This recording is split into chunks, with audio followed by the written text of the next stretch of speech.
Kaso, ongetorria, orain ikusiko dugu angeluek ze ezaugarri izaten dituzten zirkunferentzi batekin topatzen direnean.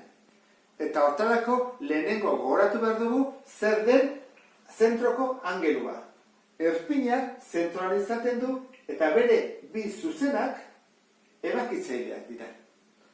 Orduan, nik 60 gradu baldin baditut, horrek esan nahi dut, arkoa ere 60 graduari dagokiola. Nola jartzen da hori? Jartzen da A-tik bera arkoa. Berdin, 60 gradu. Eta zer da A eta zer da B? A izango ditzake hau eta B hau. Zergatik? Neurtzen delako zentzu horretan. Hola irakurtzen da. Erlojuaren norabidearen aurka. Graduatzailea bezala. 0, 1, 2, 3, 4, zentzu horretan. Hori ulertuaz, guazen pentsatzea, erpina, egon berdean hemen bezala zentroan, dagoela zirkunferentziaren gainean. Adibidez, hemen. Edo hemen. Zer gertatzen da kasu horietan? Zentroa 0 den bezala, hemen jarriko dugu 0 eta 0 lehena. Guazen egitea orduan, erpina zirkunferentzian dago eta bere bi zuzenak izango jateke. Bat hau eta bestea hau. Zenbat gradu ditu angelu horrek? Hau baldin bada 60koa hau bezala, ze angelu zentralakin neurtu dugu, zenbat gradu ditu horrek? Egiten da erontara, hartzen dut A, B, eta da A-tik bera, zati bi, erdia da. Orduan izango ditzake 30 gradu. Zer gertatzen da O lehenetik ateazkero bi?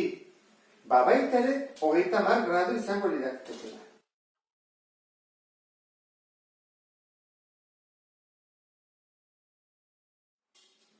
Angeluak berdinak dira. 30.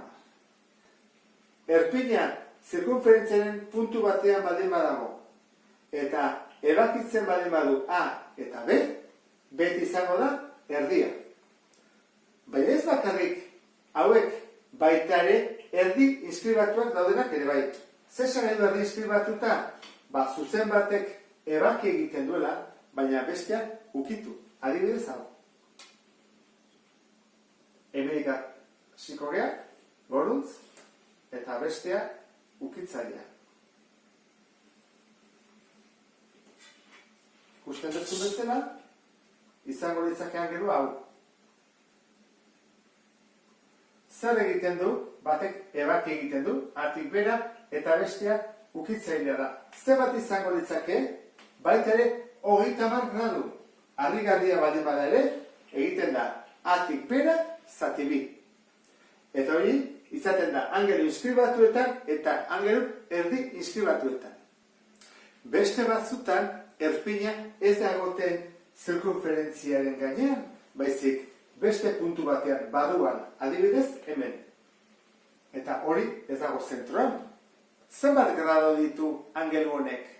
Argi dago, horrena, baina gutxiago, hau zabalagoa dago, hau estuagoa dago. Orduan, nola egiten da? Jarraituko du, zuzen hau, zirkunferentzia ebaki arte.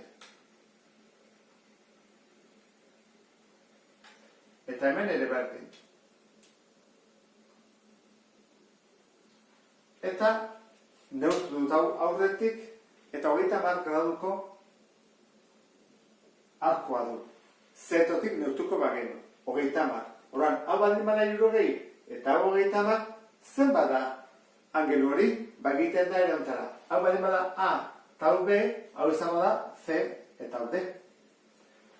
Egiten da A-tik bera dagoen arkoa, batu C-tik dera dagoen arkoa, zati bi, beti bezala. Beti bada zati bi. Orduan, zenbat da A-tik bera? 60 gradu. Zenbat da C-tik dera? 30 gradu. zati bi. 60 gehi 30, 80. Zati bi, 45. Horrek esan nahi du, hau dela, 45 graduko arkoa. Hartzen duen angelua. Ikusten duzu bezala, txikiagoa ateazeko. 45 eta hau, 60 zen. Beste batzutan, angeluaren erpina zirkunferentziatik kanpo dago. Horregatik, deitzen dugu, kanpo angelua.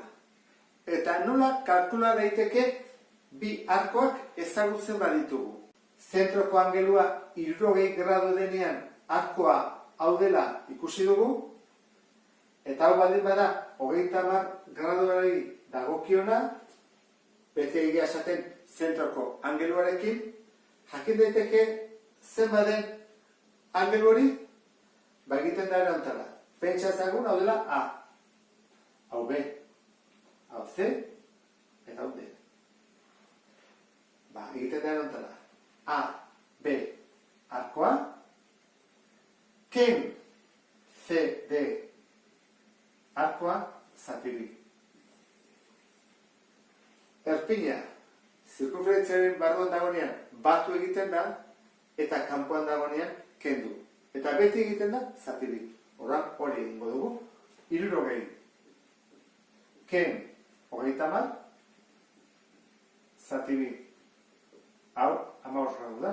Beraz, jarriko dugu hemen, 15 gradu.